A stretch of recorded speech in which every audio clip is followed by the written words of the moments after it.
Objetivos de aprendizaje. Punto número 1. Identificar los principios básicos y la terminología adecuada en el diseño de experimentos. Punto número 2. Describir las etapas más importantes en la investigación experimental. ¿Qué es el diseño de experimentos? Es la aplicación del método científico para generar conocimiento acerca de un sistema o proceso, por medio de pruebas planeadas adecuadamente. Esta metodología se ha ido consolidando con un conjunto de técnicas estadísticas y de ingeniería que permiten entender mejor las situaciones entre relación, causa y efecto. Definiciones básicas en el diseño de experimentos.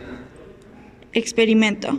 Un experimento es un cambio en las condiciones de operación de un sistema o proceso que se hace con el objetivo de medir el efecto del cambio sobre una o varias propiedades del producto resultado. Asimismo, el experimento permite aumentar el conocimiento acerca del sistema. Unidad experimental. La unidad experimental es la pieza o muestra que se utiliza para generar un valor que sea representativo del resultado del experimento o prueba. En cada estudio experimental es importante definir de manera cuidadosa, ya que la unidad experimental puede ser una pieza o muestra de una sustancia o un conjunto de piezas producidas, dependiendo del proceso que se estudia. Variables de respuesta.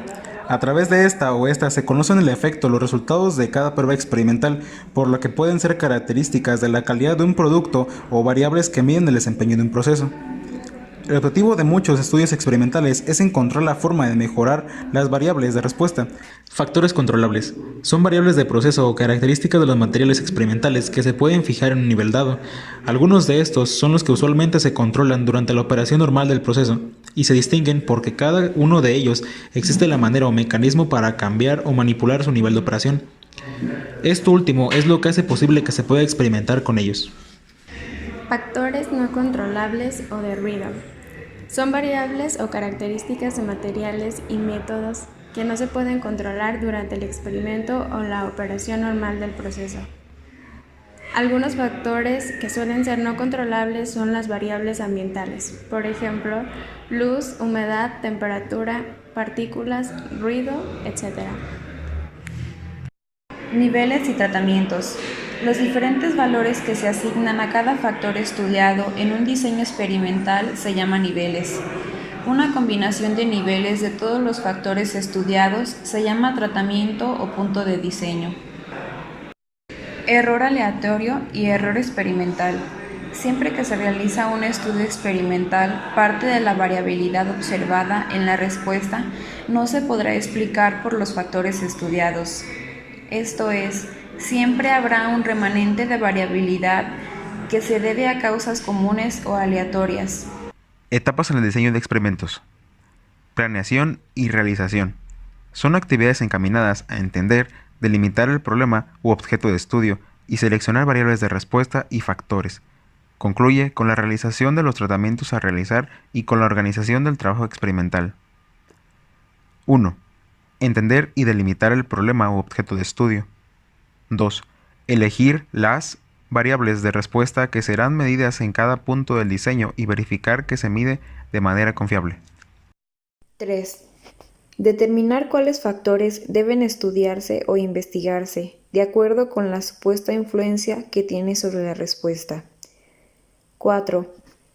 Seleccionar los niveles de cada factor, así como el diseño experimental de acuerdo a los factores que se tienen y al objetivo del experimento. Planear y organizar el trabajo experimental. Con base en el diseño seleccionado, organizar y planear con detalle el trabajo experimental. 6. Realizar el experimento. Análisis. En esta etapa no se debe perder de vista que los resultados experimentales son observaciones muestrales, no poblacionales.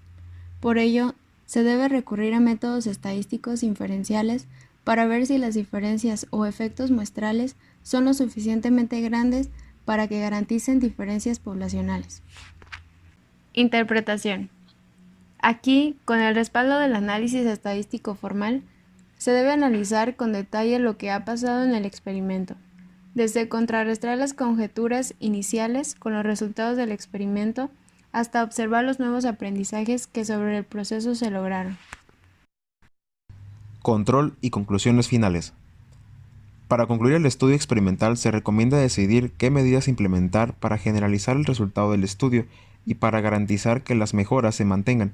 Además, es preciso organizar una presentación para difundir los logros. Y entonces, ¿cómo se realiza un diseño de experimentos?